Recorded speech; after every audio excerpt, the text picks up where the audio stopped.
ఏపీలో మహిళలకు ఉచిత బస్సు ఎంతవరకు అంటే క్లారిటీ ఇచ్చేసిన మన సీఎం చంద్రబాబు నాయుడు గారు.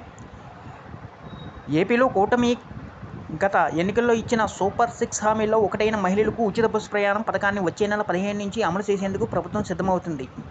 ఇందుకోసం అదనపు బస్సులు కొనుగోలుతో పాటు మరిన్ని చర్యలు తీసుకుంటున్నారు. ఈ నేపథ్యంలో మహిళలకు ఉచిత బస్సు ప్రయాణం ఎక్కడి నుంచి ఎక్కడి వరకు, దానిపై సీఎం చంద్రబాబు నాయుడు గారు ఇవాళ క్లారిటీ ఇచ్చేశారు. ఈ వీడియోలోకి వెళ్ళే ముందు ఎక్కడ స్కిప్ చేయకుండా చివరి వరకు చూడండి. అలాగే ఈ వీడియోని నచ్చితే మీ ఫ్రెండ్స్ ఫ్యామిలీకి షేర్ చేయండి.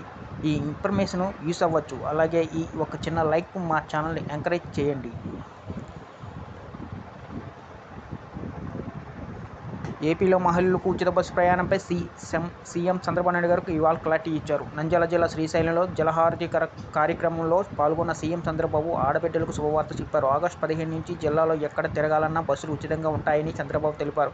ఒక్క రూపాయి కూడా చెల్లించిన అవసరం లేదన్నారు.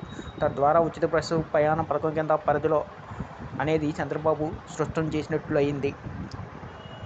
ఇప్పటికే గతంలో జరిగిన అసెంబ్లీ సమావేశాల్లో జరిగిన గిరిజన శాఖ మంత్రి ఆర్టీసీ ఉచిత బస్సు ప్రయాణంపై ఇదే క్లారిటీ ఇచ్చారు. అప్పట్లో వైసీపీ మండలిలో ఆర్టీసీ ఉచిత బస్సు ప్రయాణం రాష్ట్ర వ్యాప్తంగా ఉంటుందా లేదా అని ప్రశ్నించారు. ఈ వీడియో కానీ మీకు నచ్చినట్లయితే ఒక లైక్ కొట్టి సబ్స్క్రైబ్ చేయడం మర్చిపోకండి.